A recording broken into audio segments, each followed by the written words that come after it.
Authorities are now studying the country's shift to so-called new normal or COVID-19 alert level 1. Bets continue to visit several areas across the country to secure votes for the May elections. And both parties have spoken up following a commotion in a nature reserve in Rizal.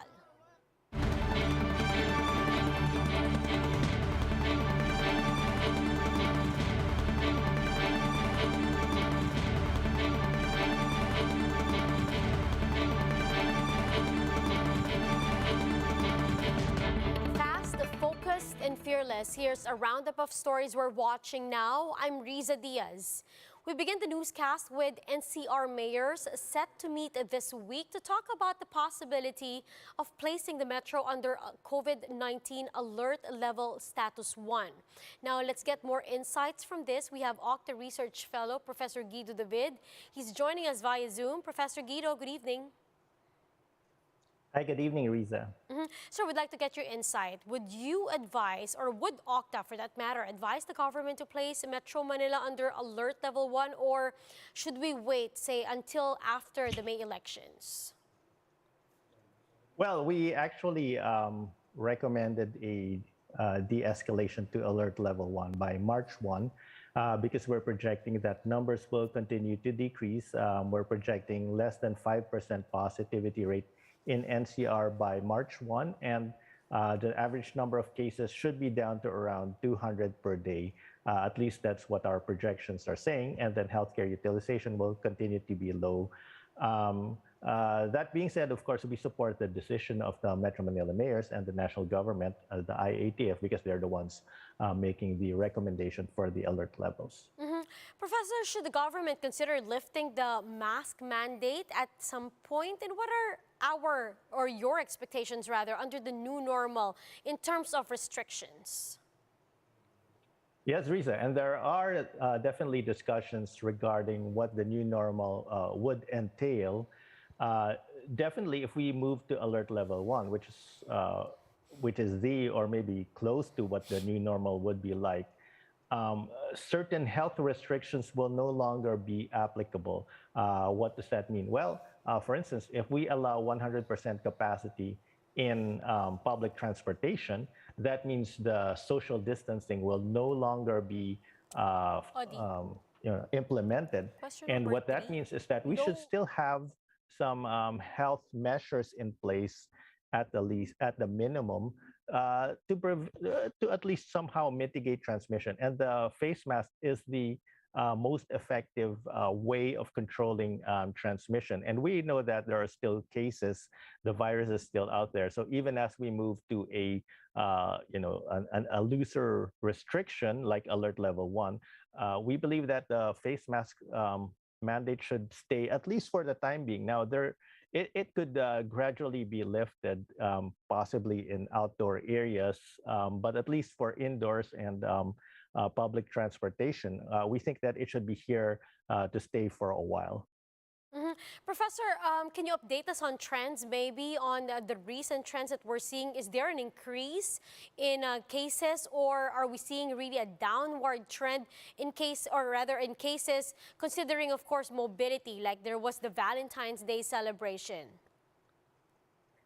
Well, we initially thought we saw a spike around Valentine's, but the number of cases has subsided again. And we're still seeing a downward trend, and cases are continuing to decrease. In NCR today, I think we only had about 360 cases, although the growth rate has slowed down, the negative growth rate has slowed down, but we're still seeing a general downward trend. The reproduction number is still around 0.21 in NCR, and in many other areas, we're still seeing a negative growth rate. In fact, we're not seeing a province or an LGU with a positive growth rate at this time. I mean, there could be one or two, but generally the entire country's numbers are headed in the downward direction, and this is very encouraging. All right. right, Professor Guido, one last question for you before we let you go.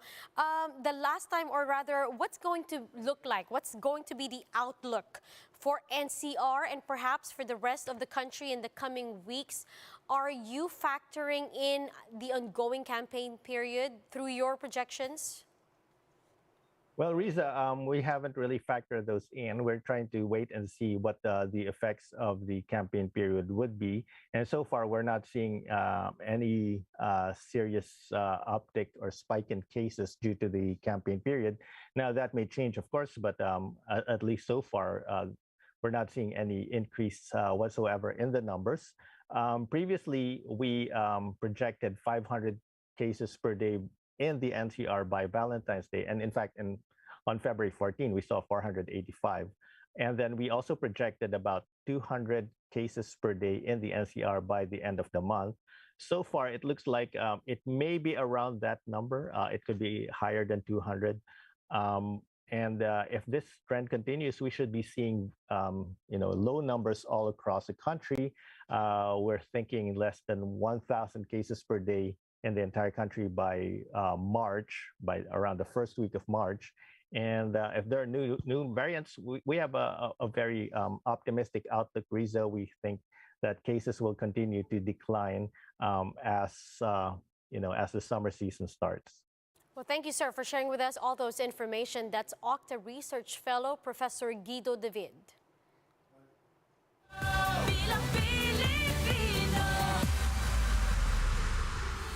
Candidates continue to woo voters ahead of the May elections. Presidential bet Manila Mayor Isko Moreno has kicked off the Mindanao leg of his campaign, starting with Maguindanao. He was also formally endorsed by the influential clan of Mangudadatu. His running mate, Dr. Willie Ong, on the other hand, is in Luzon for a separate engagement. And Partido Reforma's standard bearer, Senator Ping Lacson, and his running mate, Senator Tito Soto, made rounds in Nueva Ecija in Pangasinan. There, the tandem promised to provide ayuda to the public transport sector and review the rice tariffication law if elected into office. We'll be back with more stories after the break. Keep it here on One News.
Still watching One News Now, I'm Riza Diaz.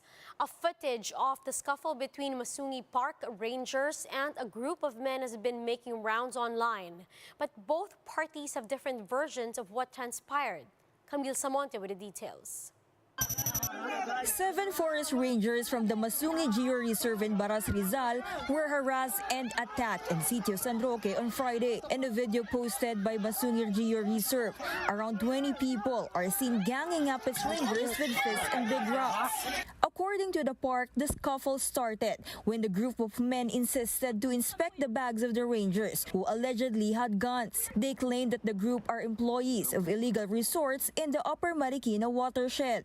May nagsabi raw sa kanila na meron daw baril yung bag ng aming park ranger. Kaya kailangan daw nilang kunin, kailangan nilang silipin at tignan. So, syempre, hindi nag-resist yung mga rangers invoking their right to privacy. The group, however, told a different story, saying they were only being protective as the Masungi management was trying to take away their land. They also accused the Geo Reserve for demolishing their crops and some of the houses in Sitio San Roque.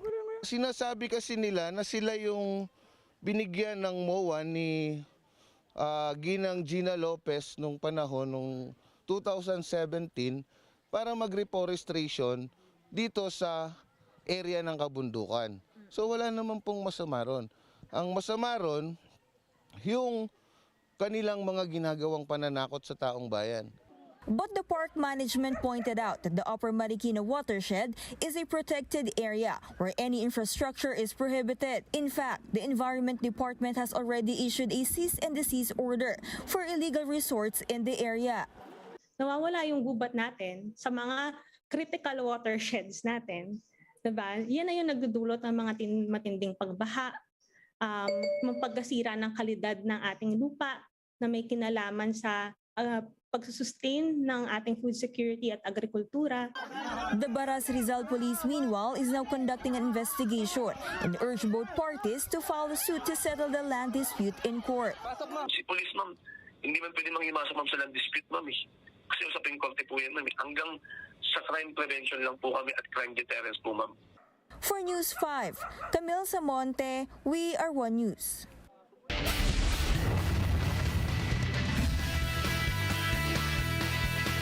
Now, over in the PBA, the Meralco Bolts returned to its winning ways after defeating the Rain or Shine Elasto Painters 93-88. Alain Maliksi came through for the Bolts, scoring 12 of his 19 points in the fourth quarter alone.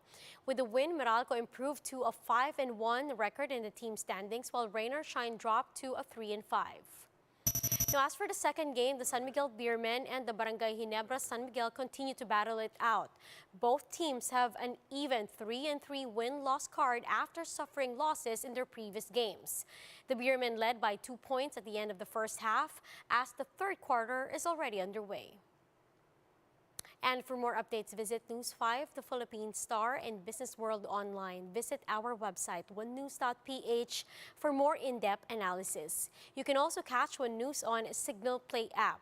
Register for a free account now at www.signalplay.com and stream One News live anytime, anywhere. I'm Riza Diaz. Mask on, wash hands, and stay safe, Philippines. We are One News.